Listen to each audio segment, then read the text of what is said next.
अस्सलाम वालेकुम रहमतुल्लाह।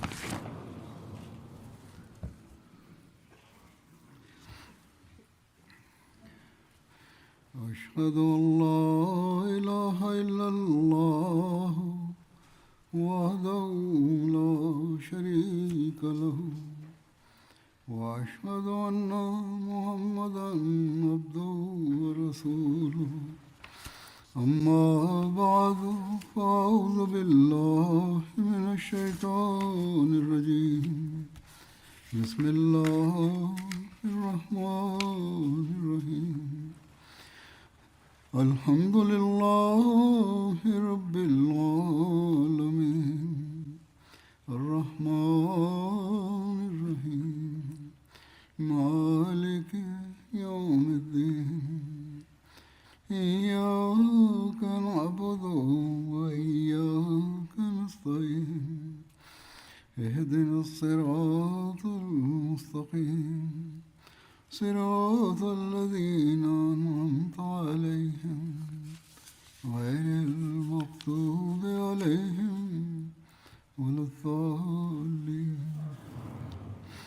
जहिड़ो क अल्लाह ताला असांखे फ़रमायो आहे त पाण सॻोरा सल्लल्लाहु अलैहि वसल्लम असांजे लाइ उसवा हसना आहिनि ऐं हर मामले में उसवा हसना आहिनि। गुज़िरियल ख़ुतबनि में इन ई ज़िम्न में संदन मोहब्बत इलाही जो ज़िक्र थी रहियो हो।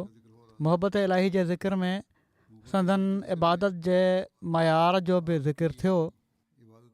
मुंहिंजो ख़्यालु हो त अल्लाह ताला जी मोहब्बत खां पोइ अॻिलो मज़मून संदन इबादत जो वठंदुसि, पर जॾहिं मोहब्बत इलाही जो ज़िक्र शुरू थियो त इबादत जा बि केतिरा ई वाक़िआ इन में अची विया। बावजूदु चाहिण जे मां हिननि ॿिनि मज़मूननि खे अलॻि न करे सघुसि, छो त ॿई लाज़िम ऐं मलज़ूम आहिनि। इबादत अल्लाह ताला जी मोहब्बत खां बग़ैर नाहे ऐं अल्लाह ताला जी मोहब्बत इबादत खां बग़ैर नाहे। जेकॾहिं अल्लाह ताला जी मोहब्बत न हुजे त हक़ीक़ी इबादत थी नथी सघे। बहरहाल इन ज़िम्न में अॼु जेको वधीक बयानु कंदुसि उनखे तोड़े मां इबादत जे हवाले सां वरितो आहे, पर इन जी इंतिहा जहिड़ो की मां गुज़िरियल ख़ुतबे में बि बयानु कयो हुयो, अल्लाह ताला जी मोहब्बत ते ई वञी थिए थी। अल्लाह ताला संदन इन मोहब्बत जे मयार खे क़ुर शरीफ़ में जहिड़ी तरह बयानु फ़रमायो आहे, इन जी वज़ाहत गुज़िरियल ख़ुतबनि में हिकिड़े हवाले सां हिकिड़ी आयत जे हवाले सां करे चुको आहियां। अल्लाह ताला फ़रमाए थो, कुल इन सलाती व नुसुकी व महयाय व ममाती लिल्लाहि रब्बिल आलमीन। त तूं चई छॾ त मुंहिंजी इबादत ऐं मुंहिंजूं क़ुर्बानियूं ऐं मुंहिंजो जीअणु ऐं मुंहिंजो मरणु अल्लाह जे लाइ आहे जेको सभिनी जहाननि जो रब आहे। जहिड़ो की मूं चयो, हिन आयत जी वज़ाहत त गुज़िरियल ख़ुतबनि में थी चुकी आहे, तंहिं करे ज़रूरत नाहे ॿीहर इन खे बयानु करण जी। अल्लाह ताला पोइ खेनि फ़त्तबिऊनी युहबिबकुमुल्लाह जो ऐलान करण लाइ चई असांखे बि इन्हनि मयारनि खे हासिल करण जी हिदायत फ़रमाई आहे। अल्लाह ताला फ़रमाए थो त माण्हुनि खे ॿुधाए छॾ त जेकॾहिं मुंहिंजी इत्तिबा कंदव त अल्लाह ताला तव्हां सां मोहबत कंदो ऐं तव्हां अल्लाह ताला जी मोहबत खे हासिल करे सघंदव। सो खेनि ही ऐलान करण जो चई अल्लाह ताला असांखे बि इन्हनि मयारनि खे हासिल करण जी हिदायत फ़रमाई आहे त हक़ीक़ी कोशिशि कयो इन खे हासिल करण जी। इबादत जे बारे में क़ुर शरीफ़ में अल्लाह ताला संदन ज़रिए सां असांखे केतिरा ई हुकुम ॾिना आहिनि। हिकिड़े हंधि फ़रमाए थो, वमा ख़लक़तुल जिन्न वल इंस इल्ला लियअबुदून। ऐं मां जिन्ननि ऐं इंसाननि खे पैदा नाहे कयो पर इन मक़सद सां त हू मुंहिंजी इबादत कनि। सो वाज़े फ़रमाइनि था त जेकॾहिं तव्हां मुंहिंजी पैरवी करणु चाहियो था त ॿुधो त जहिड़ी तरह मां इंसान जी पैदाइश जे मक़सद जो इदराक हासिलु कयो आहे, तव्हां बि ही हासिलु कयो ऐं इन जो हक़ अदा करण जी कोशिशि कयो। तॾहिं पंहिंजे पैदाइश जे मक़सद खे हासिलु करे सघंदव ऐं तॾहिं अल्लाह ताला जी मोहबत खे हासिलु करे सघंदव। पोइ अल्लाह ताला इबादत ॾांहुं तवजो ॾियाराईंदे हिकिड़े हंधि फ़रमायो आहे या अय्युहन्नासु उबुदू रब्बकुमुल्लज़ी ख़लक़कुम या अय्युहन्नासु उबुदू रब्बकुमुल्लज़ी ख़लक़कुम वल्लज़ीना मिन क़ब्लिकुम लअल्लकुम तत्तक़ून। त ऐं इंसानो तव्हां इबादत कयो पंहिंजे रब जी जंहिं तव्हांखे पैदा कयो आहे ऐं उन्हनि खे बि जेके तव्हां खां पहिरियां हुआ त जीअं तव्हां तक़वा अख़्तियार कयो। सो अल्लाह ताला जो कुर्ब हासिलु करणु ऐं तक़वा अख़्तियार करण लाइ ज़रूरी आहे त अल्लाह ताला जी इबादत कई वञे ऐं उन जी इबादत जे मयार खे तमामु बुलंद कयो वञे। वरी अल्लाह ताला फ़रमाए थो या अय्युहल्लज़ीना आमनुरकऊ या अय्युहल्लज़ीना आमनुरकऊ वस्जुदू वअबुदू रब्बकुम वफ़अलुल ख़ैर लअल्लकुम तुफ़्लिहून। त ऐं उहे इंसानो जन ईमान आंदो आहे रुकू कयो ऐं सजदो कयो ऐं पंहिंजे रब जी इबादत कयो ऐं सुठा कम कयो त जीअं तव्हां कामयाबु थी वञो। सो पाण सॻोरन सल्लल्लाहु अलैहि वसल्लम जॾहिं हीअ हुकुम असांखे ॾिना त इन जी इंतिहा बि पंहिंजे अमल सां करे ॾेखारियाऊं ऐं पोइ असांखे तवजो ॾियारायाऊं त हक़ीक़ी इताअत ऐं पैरवी त तॾहिं पूरी थींदी जॾहिं तव्हां इन मयार ते पंहिंजो पाण खे आणण जी कोशिशि कंदो। संदन उहे दुआऊं जेके पाण पंहिंजी उम्मत जे लाइ कयाऊं तॾहिं असांखे पंहिंजी लपेट में आणींदियूं ऐं असांजे लाइ फ़ाइदेमंद थींदियूं जॾहिं असीं संदन उसवा ऐं संदन हुकमनि खे हमेशह पेश नज़र रखे अमल जी कोशिशि कंदासीं। सिर्फ़ु ॾेखा ऐं चवण सां फैज़ हासिलु नथो थी सघे। बहरहाल हीअ नमूना जेके पाण क़ाइमु फ़रमायाऊं इन्हनि में केतिरा ई मिसाल त मां पेश करे चुको आहियां। के ॿिया आहिनि जेके पेश कयां थो। पाण अल्लाह ताला जी इबादत जो को मौक़ो हथां वञणु न ॾींदा हुआ ऐं पर सुम्हंदे बि इबादत थींदी हुई। जहिड़ो की पाण ख़ुदि फ़रमायो अथनि त मुंहिंजी अखि त सुम्हे थी पर मुंहिंजी दिलि अल्लाह ताला जी यादि ऐं इबादत खां गाफ़िल नथी थिए। पाण पंहिंजे मञण वारनि खे बि इन जी तलक़ीन फ़रमायाऊं त तव्हांजो ई मयार हुअणु घुरिजे त अल्लाह ताला तव्हांखे हमेशह पेश नज़र रहे। पंहिंजी इबादत जे मामले में इन बारीकी सां पाण पंहिंजो मुहासिबो कंदा हुआ।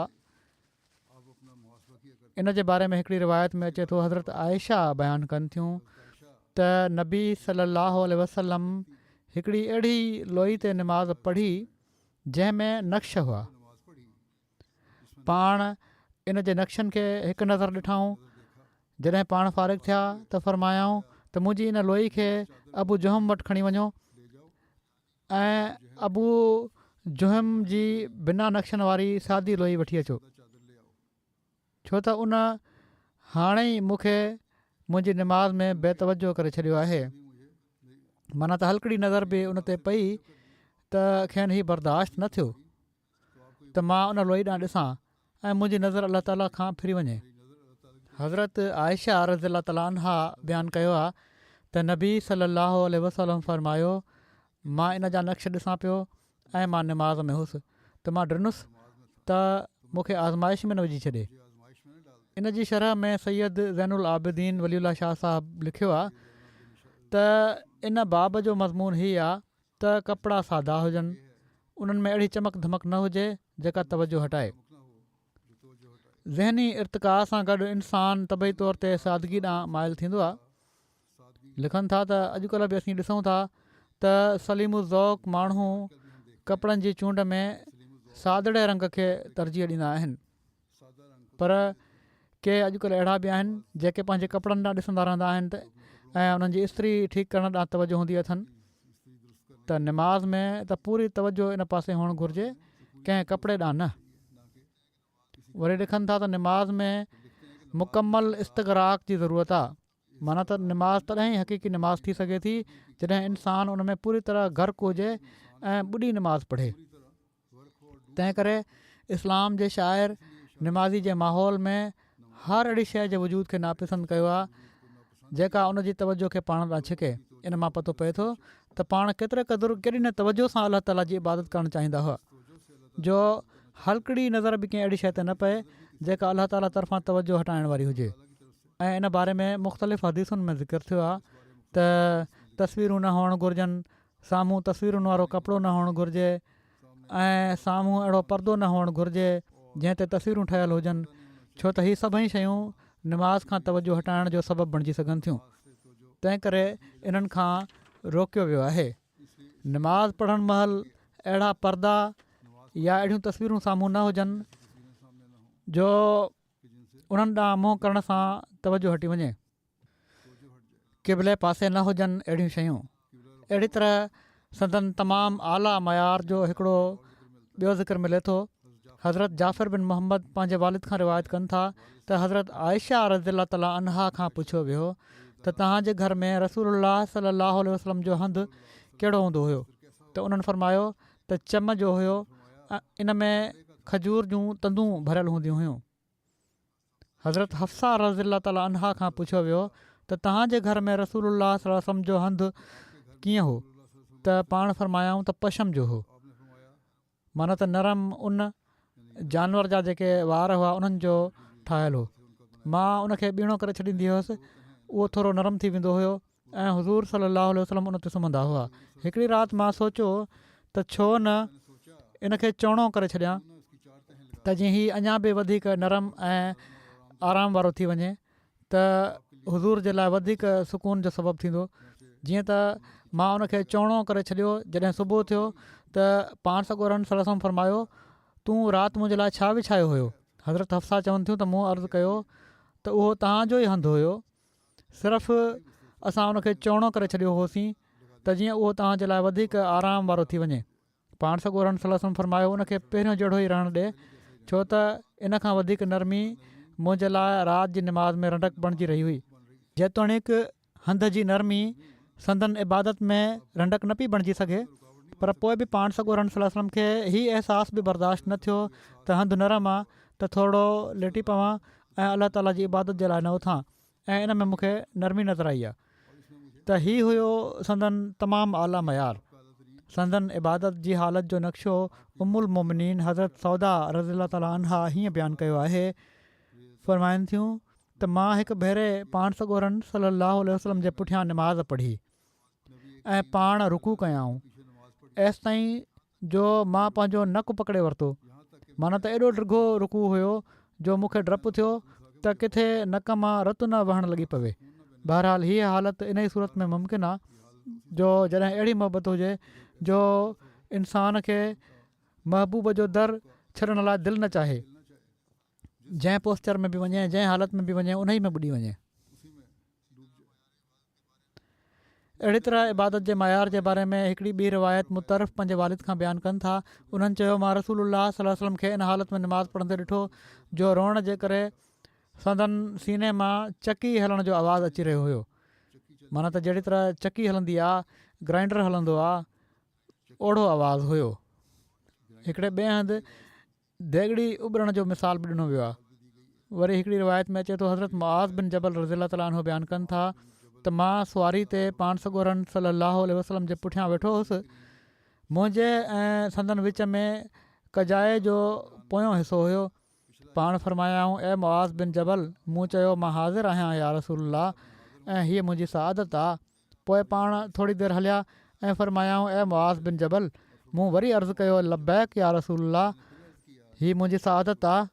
वरी पाण कुझु देरि हलिया ऐं फरमायाऊं, ए मुआज़ बिन जबल, मूं अर्ज़ु कयो त लब्बैक या रसूलल्लाह, हीअ मुंहिंजी सआदत आहे। पाण फरमायाऊं, छा तोखे ख़बर आहे त अल्लाह जो बाननि ते कहिड़ो हक़ आहे? मूं चयो, अल्लाह ऐं उनजो रसूल बहितर ॼाणनि था। त पाण फरमायाऊं, अल्लाह जो बाननि ते हीअ हक़ आहे त हू उनजी इबादत कनि ऐं कंहिंखे उनजो शरीक न बणाइनि। वरी पाण कुझु देरि हलिया ऐं फरमायाऊं, ए मुआज़ बिन जबल, मूं चयो, लब्बैक या रसूलल्लाह, हीअ मुंहिंजी सआदत आहे। पाण फरमायाऊं, त छा तोखे ख़बर आहे त बाननि जो अल्लाह ते कहिड़ो हक़ आहे? पहिरियां त अल्लाह जो हक़ हुयो, हाणे बाननि जो कहिड़ो हक़ आहे? जॾहिं हू ईअं कनि, माना त इबादत करण वारा बाना हुजनि। मूं चयो, अल्लाह ऐं हुनजो रसूल बहितर ॼाणनि था। त पाण फरमायाऊं, हीअ त हू उन्हनि खे अज़ाब न ॾे, माना अलाह ताला बाननि खे अज़ाब न ॾे। वरी पाण सॻोरन सल्लल्लाहु अलैहि वसल्लम न सिर्फ़ु पंहिंजा मयार क़ाइमु फरमाया ऐं पर इन्हनि मयारनि खे हासिलु करण जी नसीहत बि फरमायाऊं त तव्हां माण्हू बि अहिड़ी तरह कंदव त अलाह ताला जी मोहबत बि हासिलु कंदव ऐं अलाह ताला जी सज़ा खां बि बची सघंदव।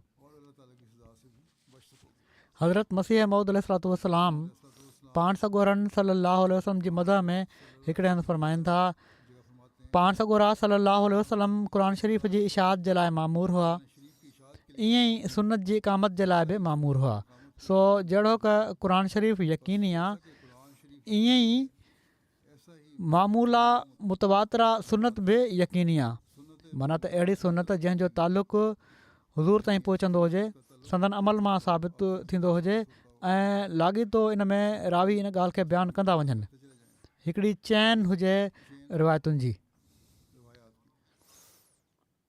हीअ ॿई ख़िदमतूं पाण सॻोरा सरसम पंहिंजे हथ सां बजाणींदा रहिया ऐं ॿिन्ही खे पंहिंजो फ़र्ज़ु सम्झाऊं जॾहिं नमाज़ जे लाइ हुकुम थियो त पाण सॻोरनि सलम ख़ुदा ताला जे इन कौल खे पंहिंजे फ़ेल सां खोले करे ॾेखारे छॾियो ऐं अमली रंग में ज़ाहिर करे छॾियाऊं त फजुर जी नमाज़ जूं ही रकतूं आहिनि ऐं मग़रिब जूं ही ऐं बाक़ी नमाज़ुनि जे लाइ ही रकतूं आहिनि ईअं ई हज करे ॾेखारे छॾियाऊं ऐं पोइ पंहिंजे हथ सां हज़ारे असाबनि खे इन फ़ैल जो पाबंद करे तामुल जो सिलसिलो वॾे ज़ोर सां क़ाइमु करे छॾियाऊं पाण ॾेखारियाऊं ऐं पोइ उन्हनि खे क़ाइमु बि कयाऊं इन ॻाल्हि ते सो अमली नमूनो जेको हींअर ताईं उमत में तामुल जे रंग में मशहूदु ऐं महसूसु आहे इन जो नालो सुनत आहे वरी पाण लिखनि था पर हदीस खे पाण सॻोरनि सलम जे रूबरू न लिखियो वियो ऐं इन खे गॾु करण लाइ को एतमाम न कयो वियो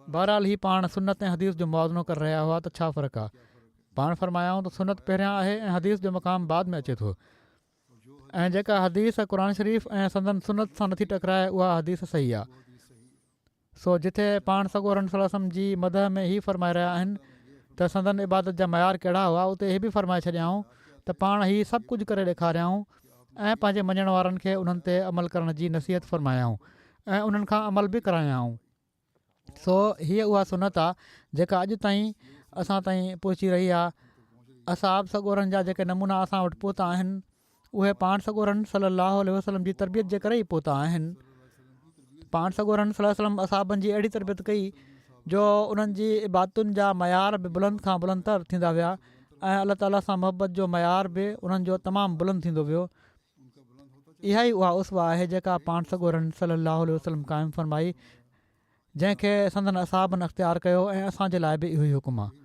पाण तहजुद जे बारे में वॾी तलक़ीन फ़रमाई अथनि तहजुद पढ़णु घुरिजे हज़रत मुस्लिम मऊद इन जे तफ़सीर में हिकिड़े हंधि लिखियो आहे त पाण सॻोरनि सलाहु वसलम खे इन्हनि नफ़लनि जो एॾो ख़्यालु हुयो जो बावजूदु इन्हनि जे नफ़ल हुअण जे पाण राति जो घुमी ॾिसंदा हुआ त असाबनि मां केरु ई नफ़िल पढ़े थो माना त शहर जी घिटियुनि में रोडनि ते घुमंदा हुआ पतो लॻी वेंदो हुयो किथां नमाज़ुनि जो आवाज़ु अचे पियो थो तहजुद महल उथियल आहिनि माण्हू ऐं केरु नथो पढ़े माना त पाण हीअ बि जाइज़ो वठंदा हुआ त केरु तहजुद पढ़े पियो थो ऐं केरु न अॼुकल्ह जेकॾहिं कंहिंखां नमाज़ुनि जे बारे में पुछियो वञे या इहो ई चयो वञे त मस्जिद में नमाज़ूं पढ़णु घुरिजनि घणनि नमाज़ुनि में मस्जिद में ईंदा आहियो त इन ते एतिराज़ु शुरू थी वेंदो आहे माण्हुनि जो त हीअ असांजो ज़ाती मामिलो आहे तव्हां केरु थींदा आहियो असांखां पुछण वारा जमायत खे इहा ॻाल्हि पुछण जी कहिड़ी ज़रूरत आहे हीअ असांजो ऐं अलाह ताला जो मामिलो आहे पर पाण सॻोरा सलाहु वसलम त ख़ुदि तहजुद जी नमाज़ जो बि जाइज़ो वठंदा हुआ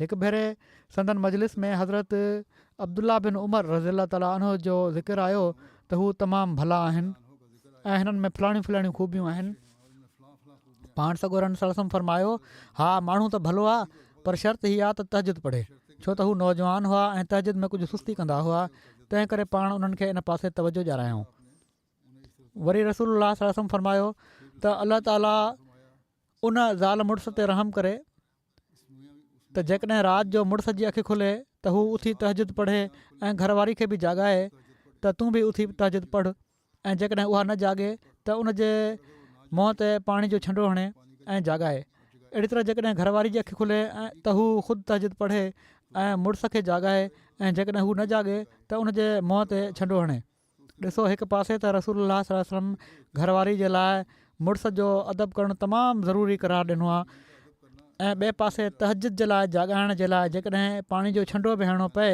त उनखे बि जाइज़ रखियो अथनि ॼण त पाण सॻोरा सल्लल्लाहु अलैहि वसल्लम तहजुद खे एतिरे क़दुरु ज़रूरी सम्झंदा हुआ वरी क़ुर शरीफ़ चए थो त राति जो उथणु नफ़्स खे सिधो करे छॾींदो आहे। इहो ई सबबु आहे त पाण सॻोरा सलाहु वसलम असहाबनि खे फ़रमाईंदा हुआ त तोड़े तहजुद 2 रकतूं ई पढ़ो, पर पढ़ो ज़रूरु। वरी हदीसुनि मां हीअ बि साबित आहे त राति जे आख़िरी हिसे में अलाह ताला वेझो अची वेंदो आहे ऐं तमामु घणियूं दुआऊं क़बूलु कंदो आहे। तंहिं करे तहजुद पढ़णु तमामु ज़रूरी ऐं ॾाढो फ़ाइदेमंद आहे। इन में शक नाहे त ख़ुदा ताला जो फज़ुल ई हूंदो आहे जंहिंसां निजात थींदी आहे ऐं को शख़्स पंहिंजे अमल जे आधार दावा नथो करे सघे त हू निजात हासिलु करे वेंदो, छो त सभिनी खां वॾा आमिल ऐं सभिनी खां वॾा ख़ुदा जा फ़र्माबरदार मोहम्मद सल्लल्लाहु अलैहि वसल्लम आहिनि। पाण बि पंहिंजे अमलनि ते भरोसो न कंदा हुआ। जहिड़ो की हदीस में अचे थो ऐं मां गुज़िरियल ख़ुतबे में बयानु बि करे चुको आहियां त पाण सॻोरनि सल्लल्लाहु अलैहि वसल्लम हज़रत आयशा खे ऐं बाक़ी ॿियनि असहाबनि खे बि इहो ई फ़रमायो जॾहिं उन्हनि पुछो त तव्हां त पंहिंजे अमलनि सां बेश्त में वेंदव। पाण फ़रमायाऊं न आयशा, मां बि ख़ुदा जे फज़ुल सां ई वेंदुसि। सो जॾहिं मोहम्मद सल्लल्लाहु अलैहि वसल्लम जहिड़ो इंसानु जंहिंजो हर साह, जंहिंजो घुमणु फिरणु इबादत में दाख़िलु हुयो ऐं जंहिंजो सुम्हणु ऐं जाॻणु इबादत में ॻणियो वेंदो हुयो,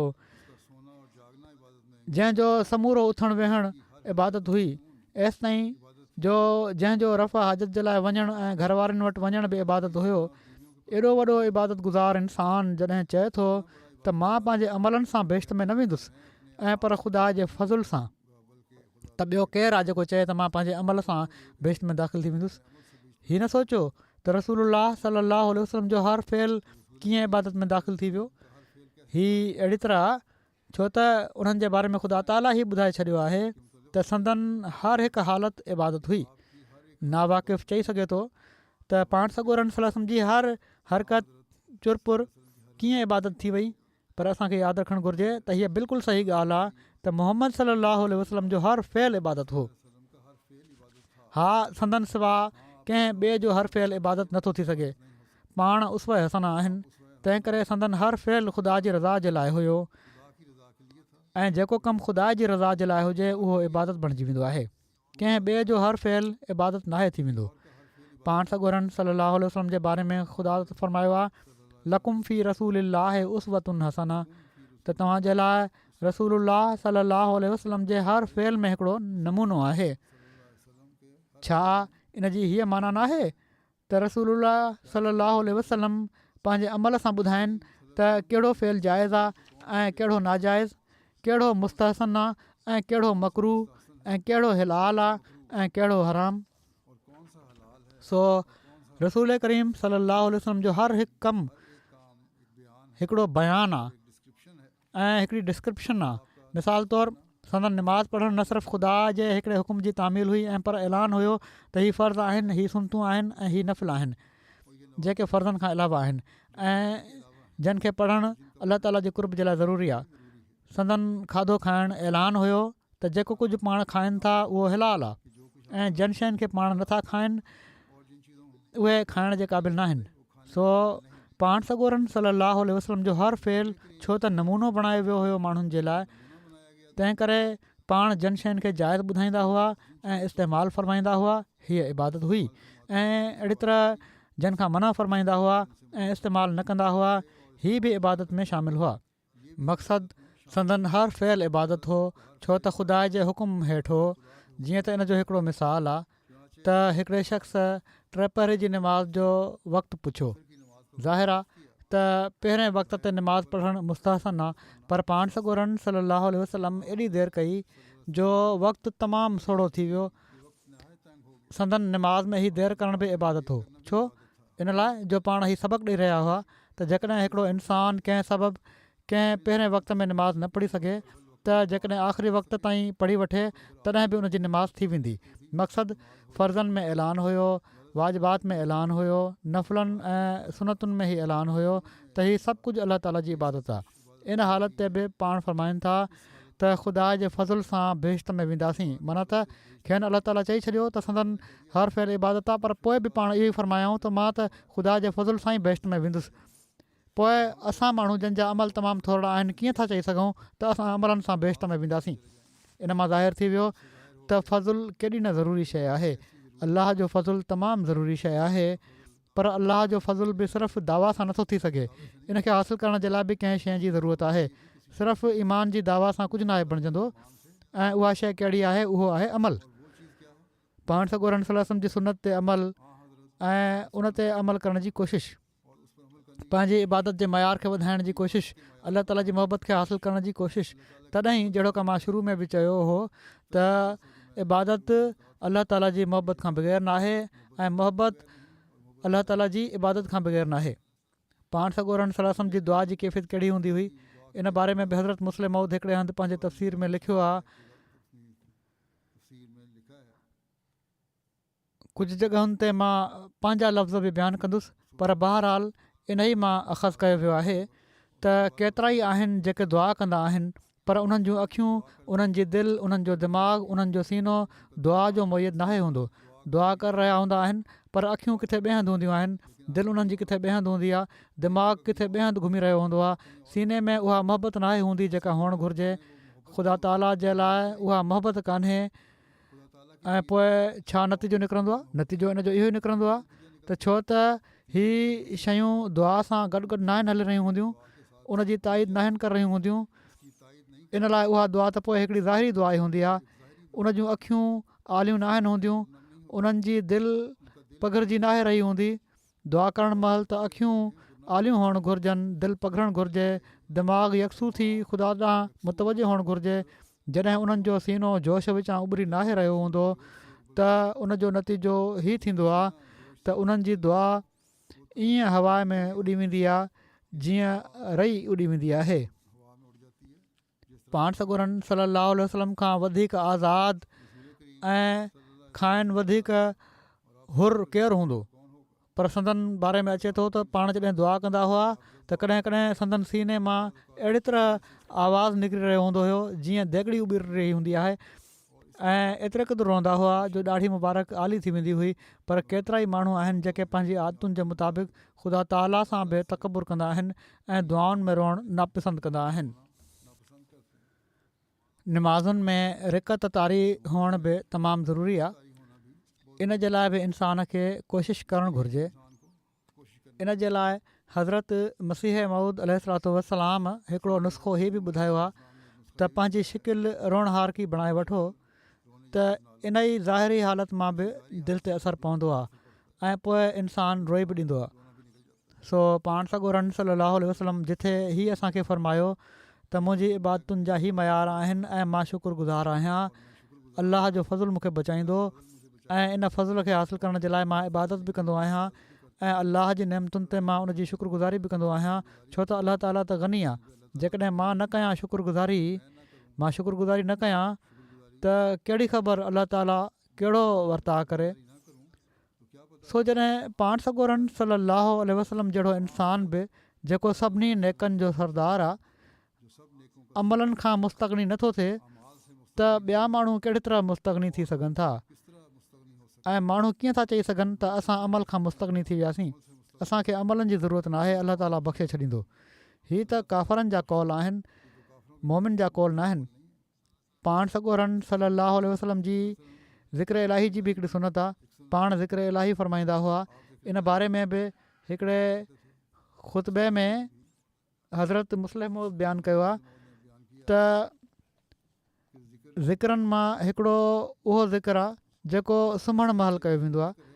पाण सॻोरम सल्लल्लाहु अलैहि वसल्लम सुम्हणु महिल आयतुल कुर्सी, सूरह इख़लास, सूरह अल फलक ऐं सूरह अन्नास जेके क़ुर शरीफ़ जूं ही 3 आख़िरी सूरतूं आहिनि 3 दफ़ा पढ़ी हथनि ते फूकींदा हुआ ऐं पोइ हथु पंहिंजे जिस्म ते घुमाईंदा हुआ। पाण हथनि ते फूके हथनि खे जिस्म ते अहिड़ी तरह घुमाईंदा हुआ जो मथे खां शुरू कंदा हुआ ऐं जेसि ताईं हथु पहुची सघंदो हुयो ओसि ताईं घुमाईंदा हुआ। हीअ पाण सॻोरम सल्लल्लाहु अलैहि वसल्लम जी सुनत आहे त जंहिं कम खे पाण दीनी कमु सम्झी बाक़ाइदा ऐं हमेशह जारी रखियाऊं उनखे सुनत चइबो आहे। छो त हीअ ज़िक्र बि पाण हमेशह कंदा हुआ, माना त आयतुल कुर्सी पढ़णु ऐं 3 कुल पढ़णु राति जो। इन लाइ इन सुनत जी पाबंदी बि हर मुस्लमान खे करणु घुरिजे ऐं पर उनखे पंहिंजी ज़िंदगी जो ज़रूरी हिसो बनाइणु घुरिजे। सो ज़िक्र खे हीअ ख़्यालु करे न छॾे ॾियणु घुरिजे त हीअ अहिड़ो ज़रूरी न आहे जंहिंजे न करण सां जहन्नुम में हलिया वेंदासीं ऐं न ई हीअ सोचणु घुरिजे त सिर्फ़ु इहो ई ज़िक्र जन्नत में वठी वञण जे लाइ काफ़ी आहे। ऐं इन सां गॾु ॿियनि अमलनि जी ज़रूरत कान्हे। जेके फ़र्ज़ आहिनि उहे बि पूरा करणा पवंदा। के माण्हू मूंखे बि ख़त लिखंदा आहिनि ऐं पुछंदा आहिनि त का नंढड़ी दुआ ॿुधायो, को ज़िक्र ॿुधायो जेको असीं कंदा रहूं त जीअं असांजे अंदरि नेकियूं बि पैदा थी वञनि, असांजा गुनाह बि ख़तमु थी वञनि, असांजा कम बि थी वञनि ऐं अलाह ताला जो कुर्ब बि हासिलु थी वञे। त पहिरीं ॻाल्हि त इबादत आहे, माना त निमाज़ूं जेके फ़र्ज़ आहिनि। पाण सॻोरन सल्लल्लाहु अलैहि वसल्लम फ़र्ज़ खां पोइ नफ़िल बि पढ़िया।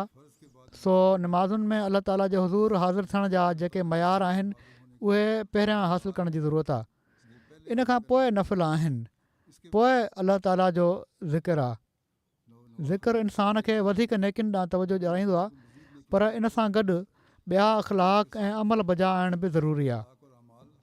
आला अख़लाक जो बि इंसान खे हामिल हुअणु घुरिजे।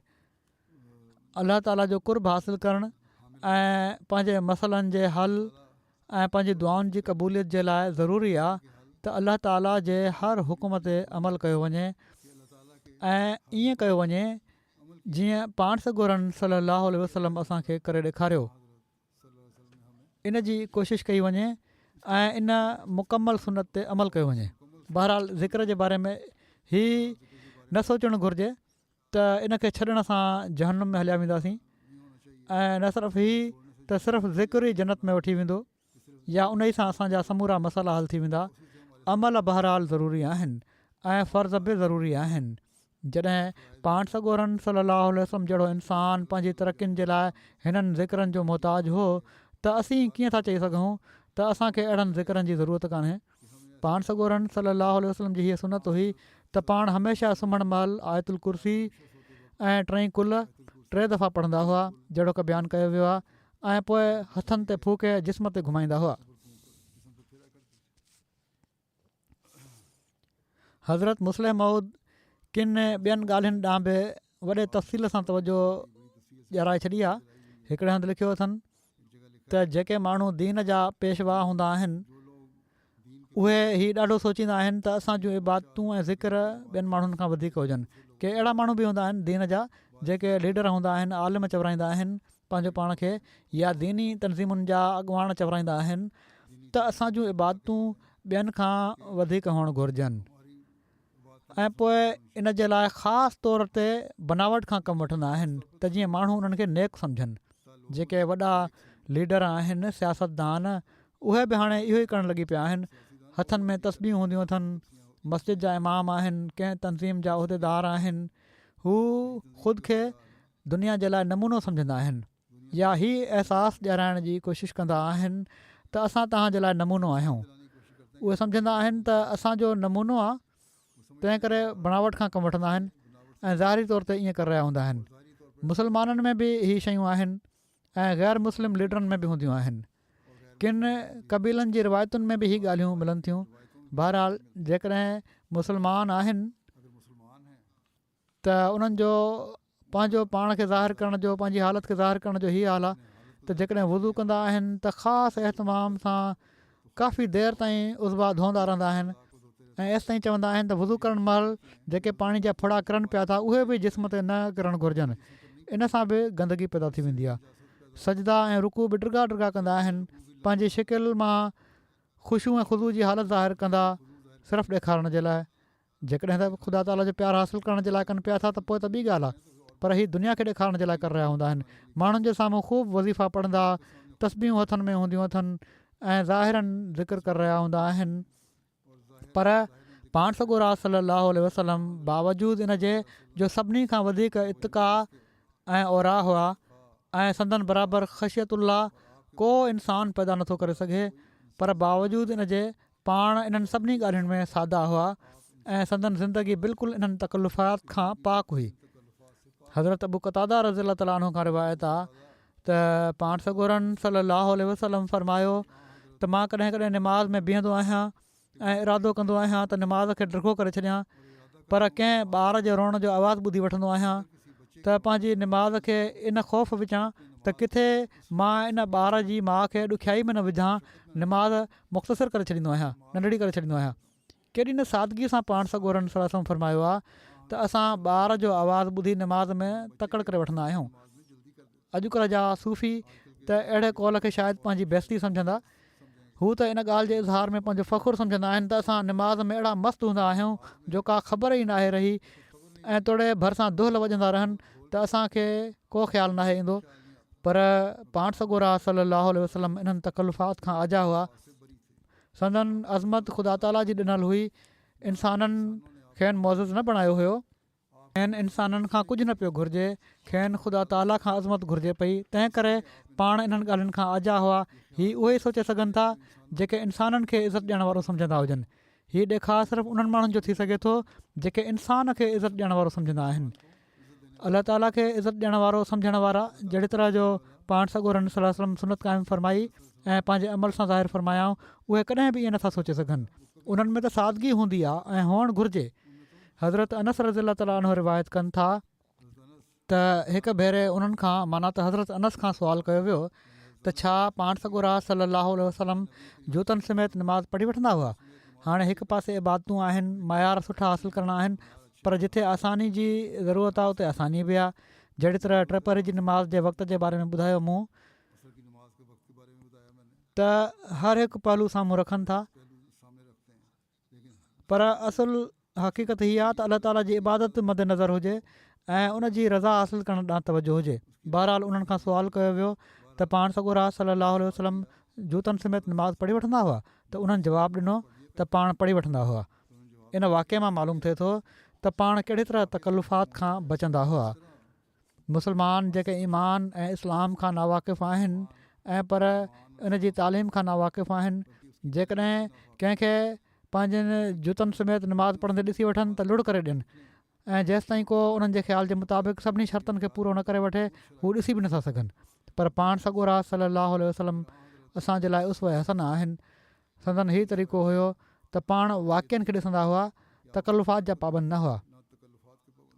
हाल त अॼु बि हुई आहे। असांजे हिकिड़े अहमदी लिखियो मूंखे त उन चयो त तूं हीउ कलमो पढ़ी पियो थो या फलाणी ॻाल्हि कई अथई। उन चयो त तूं त निमाज़ बि न पढ़ंदो, न तोखे निमाज़ अचे थी, न तूं क़ुर पढ़ियो आहे, तोखे कहिड़ी ख़बर इन शइ सां तुंहिंजो कहिड़ो तालुक़ु। हू चए थो त अचे या न अचे, पर तूं छो त अहमदी मिर्ज़ाई आहीं, कादियानी आहीं, तंहिं करे तूं निमाज़ नाहे पढ़णी ऐं न तोखे अचणु घुरिजे। त हीअ अॼुकल्ह बि माण्हुनि जो हाल आहे। पर असांजा मुखालिफ़ आहिनि, ख़ुदि अमल न आहिनि उन्हनि जा। बहरहाल अलाह ताला जी इबादत जे लाइ तहारत ऐं पाकीज़गी शर्त आहे ऐं हीअ ॻाल्हि क़ुर शरीफ़ ऐं हदीसुनि मां साबित आहे। सो जेका जुती पाक हुजे ऐं आम जॻहुनि ते जिथे निजासत लॻण जो ख़तरो हुजे पाए न विया हुजो, त इन में ज़रूरत महल निमाज़ पढ़ण में को हर्ज़ु नाहे उहा जुती पाए। ऐं पाण ईअं करे उम्मत मुहम्मदिया ते हिकिड़ो वॾो अहसान कयो अथनि त उन्हनि खे आइंदा जे लाइ तकल्लुफ़ात ऐं बनावट खां बचाए वरितो अथनि। इन उसवा हसन मां उन्हनि माण्हुनि खे फ़ाइदो वठणु घुरिजे जेके अॼुकल्ह इन्हनि ॻाल्हियुनि ते जहिड़ा था कनि ऐं तकल्लुफ़ात जा दीवाना आहिनि। जंहिं फ़ैल सां अलाह ताला जी अज़मत ऐं तक़वा में फ़र्क़ु न अचे, उन जे करण ते इंसान जी बुज़ुर्गी में फ़र्क़ु नथो अची सघे। पोइ इक़ामत सलात हिकिड़ी तमामु ज़रूरी शइ आहे ऐं इन में ख़ुदि निमाज़ पढ़णु ऐं ॿियनि खे पढ़ाइणु ऐं इख़लास ऐं जोश सां पढ़णु, बावज़ू थी बि निमाज़ बाजमायत ऐं पूरनि शर्तनि सां निमाज़ पढ़णु शामिलु आहे। हदीसुनि में अचे थो त निमाज़ ख़ुदा ऐं बाने जे विच में मुलाक़ात जो हिकिड़ो ज़रियो हूंदी आहे। ॼण त इन जे ज़रिए उलूहियत जो उहो रंग जेको नबी जे वास्ते सां अलाह ताला पैदा करणु चाहे थो मोमिननि ते चढ़ी वेंदो आहे ऐं हू अलाह ताला जे रंग में रंगीन थी वेंदा आहिनि। पाण सॻोरा सलाहु वसलम बाजमायत निमाज़ जो एतिरे क़दुरु एतमाम फ़रमाईंदा हुआ जो हिकु भेरे हिकिड़ो नाबीनो हज़ूर वटि आयो। उन अर्ज़ु कयो, या रसूल सलाहु वसलम, मुंहिंजो घरु मस्जिद खां तमामु परे आहे ऐं छो त मूंखे मस्जिद में पहुचण में ॾाढी ॾुखियाई पेश ईंदी आहे। तंहिं करे जेकॾहिं तव्हां इजाज़त ॾियो ऐं मां पंहिंजे घर में ई मींहं जे ॾींहंनि में निमाज़ पढ़ी वठंदो कयां। मदीने में कचा घर हुआ, मींहनि जे करे घिटियुनि में पाणी अची वेंदो हुयो ऐं घरनि जी भितियुनि सां गॾु गॾु हलणो पवंदो हुयो।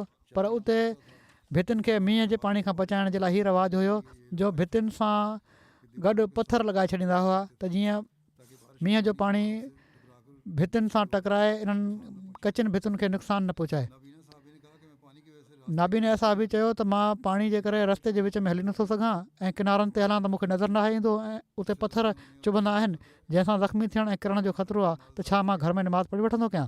पाण सॻोरनि सां फरमायो, ठीकु आहे, पढ़ी वठंदो कर, को हर्ज़ु न आहे। जेकॾहिं तोखे इहा ॾुखियाई पेश थी अचे। जॾहिं हू उतां हलिया विया त थोरी देरि खां पोइ पाण सॻोरन सलाहु असाबनि खे फरमायो त थोरो इनखे वापसि त घुरायो। जॾहिं हू वापसि आया त पाण फरमायाऊं छा तुंहिंजे घर में अज़ान जो आवाज़ु पहुची थो वञे? उन्हनि अर्ज़ु कयो त हा या रसूलल्लाह, अज़ान जो आवाज़ु त घर में ईंदो आहे। त पाण फरमायाऊं त जेकॾहिं अज़ान जो आवाज़ु तुंहिंजे घर पहुची थो वञे त मस्जिद में अचणु महिल तोड़े थुॾा लॻनि या ज़ख़्मी थी वञी मस्जिद में त पोइ तोखे ज़रूरु अचणु घुरिजे। हज़रत अक़दस मसीह मौद अलैहिस्सलाम फरमाइनि था, मां वरी चवां थो त अलाह ताला जी मोहबत जा वण उन में पैदा थी वाध बीज हासिलु कंदा ऐं उहे शीरी समर ऐं तयब उन्हनि में लॻंदा जेके ओकोलोहा दाइमनि जा मिसदाक हूंदा। यादि रखो त हीउ उहो ई मक़ामु आहे जिथे सूफ़िन जे सलूक जो ख़ात्मो आहे। जॾहिं सालिक एसिताईं पहुचंदो आहे त ख़ुदा जो जलवो ॾिसंदो आहे। पाण फरमाइनि था त हालत ताबुद यानी इबादत जी हालत जी दुरुस्तगी जो नालो असुल इबादत आहे। अहिड़ी हालत जिथे अलाह ताला यादि रहे, उन जी इबादत कंदे अलाह ताला ई साम्हूं हुजे, उहा असुल इबादत आहे। पाण फरमाइनि था इन्ननी लकुम मिनहो नज़ीरुं व बशीर, मां तव्हांजे लाइ उन तरफ़ां ड्रॼारण वारो ऐं ख़ुशख़बरी ॾियण वारो आहियां। हज़रत मसीह मऊद अलैहिस्सलातु वस्सलाम फरमाइनि था त छो त हीउ ताबुद ताम माना त मुकमिल तौर ते जेको अलाह ताला जी ख़ालिस थी इबादत करण जो नालो आहे, हीउ तमामु अज़ीमुशान कमु आहे ऐं इंसानु कंहिं उसवा हसना ऐं कामिल नमूने खां बग़ैर उनखे नथो करे सघे। कंहिं कुवत कुदसी जे कामिल असर खां बग़ैर हीउ नथो करे सघे। हू इन ई लाइ रसूल करीम सल्लल्लाहु अलैहि वसल्लम फरमाइनि था त मां उन ई ख़ुदा तरफ़ां नज़ीर ऐं बशीर थी आयो आहियां। जेकॾहिं मुंहिंजी इताअत कंदो ऐं मूंखे क़बूलु कंदो त तव्हांजे लाइ वॾियूं वॾियूं बिशारतूं आहिनि, छो त मां बशीर आहियां। ऐं जेकॾहिं रद्द कयो था त यादि रखो मां नज़ीर थी आयो आहियां, पोइ तव्हांखे वॾियुनि वॾियुनि अकूबतुनि ऐं ॾुखनि खे मुंहुं ॾियणो पवंदो।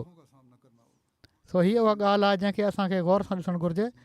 असां पाण सॻोरन सलम जी उसवा हसना ते हलंदे खेनि जॾहिं मञियो आहे त खेनि बिशारतूं ॾियण वारो मञियो आहे ऐं इन्हनि बिशारतुनि खे असां तॾहिं हासिलु करे सघूं था जॾहिं असां पंहिंजी इबादत जा बि हक़ अदा करण वारा थींदासीं ऐं संदन उसवा ते हलण जे लाइ इन मयार खे बि हासिलु करण जी कोशिशि करण वारा थींदासीं।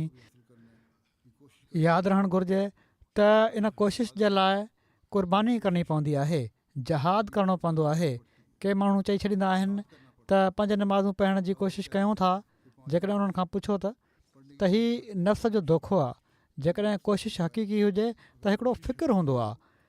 सो पंहिंजा जाइज़ा वठण जी ज़रूरत आहे असां मां हर हिकु खे त असां जूं हीअ कोशिशूं हक़ीक़ी कोशिशूं आहिनि बि या न।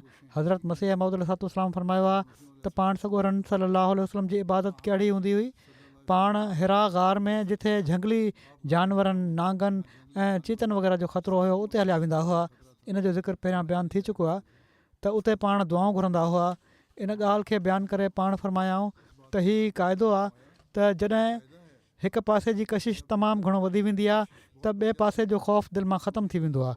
जॾहिं अलाह ताला जी मोहबत जी कशिश वधी वई ऐं उन जी इबादत ॾांहुं तवजो थी वई त पोइ ॿियनि दुनिया जी शयुनि जो ख़ौफ़ ख़तमु थी वेंदो आहे। पाण मिसाल ॾिनो अथनि त के औरतूं जंहिंजी तबियत तमामु ड्रिजणी हूंदी आहे, ॾिठो वियो आहे त कंहिं ॿार जी बीमारी महल ऊंदाही रातिनि में ज़रूरत पवण ते अहिड़ी जॻह ते वेंदियूं आहिनि जिथे ॾींहं जो वञण बि उन्हनि जे लाइ ॾुखियो आहे। फरमाइनि था त जॾहिं ख़ुदा ताला जो ख़ौफ़ ऐं मोहबत ग़ालिब ईंदी आहे त बाक़ी सभई ख़ौफ़ ऐं मोहबतूं ज़ाइल थी वेंदियूं आहिनि। अहिड़ी दुआ जे लाइ अलहदगी बि ज़रूरी आहे। इन ई पूरे तालुक़ सां नूर ज़ाहिर थींदा आहिनि ऐं हर हिकु तालुक़ु हिकिड़े सतुर खे चाहे थो, माना त ॻुझो तालुक़ु हूंदो आहे तॾहिं उहो ज़ाहिर थींदो। पाण फरमाइनि था त इबादत सिर्फ़ु ख़ुदा ताला जे लाइ हुजे, ॾेखार जे लाइ न हुजे। इताअत इबादत ख़िदमत में जेकॾहिं सब्र खां कमु वठो त ख़ुदा कॾहिं बि ज़ाया न कंदो। इस्लाम में हज़ारे थिया आहिनि जो माण्हुनि सिर्फ़ु उन्हनि जे नूर मां उन्हनि खे सुञातो आहे। उन्हनि खे मकारनि वांगुरु नारंगी रंग जा कपिड़ा या ड्रिघा जुबा ऐं ख़ासि ख़त मुतमयज़ करण वारे लिबास जी ज़रूरत न आहे ऐं न ख़ुदा जे रास्तबाज़नि अहिड़ियूं वर्दियूं पातियूं आहिनि जो जुबा पाए पोइ सम्झनि त वॾो फ़क़ीर आहे, वॾो सूफ़ी आहे या वॾो नेक आहे। पैगम्बर ख़ुदा सल्लल्लाहु अलैहि वसल्लम जो को ख़ासि अहिड़ो लिबास न हुयो जंहिंमां पाण माण्हुनि में मुतमयज़ थी सघनि हा। ऐं पर हिकु दफ़ो हिकिड़े शख़्स हज़रत अबू बकर रज़ियल्लाहु ताला अन्हु खे पैगम्बर सम्झी उन्हनि सां हथु मिलायो ऐं ताज़ीम ऐं तकरीम करणु लॻो। आख़िर हज़रत अबू बकर उथी पैगम्बर ख़ुदा सलाहु वसलम खे पखो हणणु लॻा ऐं पंहिंजे कौल सां न ऐं पर फ़ेल सां ॿुधाए छॾियाऊं त पाण सॻोरा सलाहु वसलम ई आहिनि, मां त ख़ादिम आहियां। जॾहिं इंसानु ख़ुदा जी बंदगी कंदो आहे त उनखे रंगीन कपिड़ा पाइणु, हिकिड़ी ख़ासि शिकिल ठाहिणु ऐं माला वग़ैरह लड़काए हलण जी कहिड़ी ज़रूरत आहे। माना त थुल्हे सुट जा हार गले में विझी छॾींदा आहिनि, हथनि में डिघियूं डिघियूं तस्वीरूं हूंदियूं आहिनि। अहिड़ा माण्हू दुनिया जा कुता आहिनि। हीअ त दुनिया वारा आहिनि, ख़ुदा वारा न आहिनि। ख़ुदा जे तालबनि खे एतिरो होश किथे आहे जो हू ख़ासि एहतमाम पोशाक ऐं वर्दी जो कनि। हू त ख़लक़त जी नज़रुनि खां ॻुझो रहणु चाहींदा आहिनि। किन किन खे ख़ुदा ताला पंहिंजी मसलियत सां ॿाहिरि छिके आणींदो आहे त पंहिंजी उलूहियत जो सबूत ॾिए। पाण सॻोरनि सलाहु वसलम खे हरगिज़ ख़्वाहिश न हुई त माण्हू खेनि पैगम्बर चवनि ऐं संदन इताअत कनि, ऐं इन ई लाइ गार में जेका क़बर खां वधीक सोढ़ी हुई वञी पाण इबादत कंदा हुआ ऐं संदन हरगिज़ इरादो न हुयो त उनखां ॿाहिरि अचनि। आख़िर ख़ुदा ताला पंहिंजी मसलियत सां खेनि ख़ुदि ॿाहिरि कढियो ऐं संदन ज़रिए सां दुनिया ते पंहिंजे नूर खे ज़ाहिर करे छॾियईं। अलाह ताला असांखे इन नूर मां फैज़ हासिलु करण जी तौफ़ीक़ ॾिए। अलाह ताला जी इबादत जा हक़ अदा करण जी तौफ़ीक़ असां हासिलु कयूं ऐं संदन उसवे हसना खे अख़्तियार करण जी तौफ़ीक़ थिए। ऐं अलाह ताला असांखे संदन उसवे हसना ते हलण जी ऐं हक़ीक़ी रंग में हलण जी कोशिश जी तौफ़ीक़ अता फ़रमाए।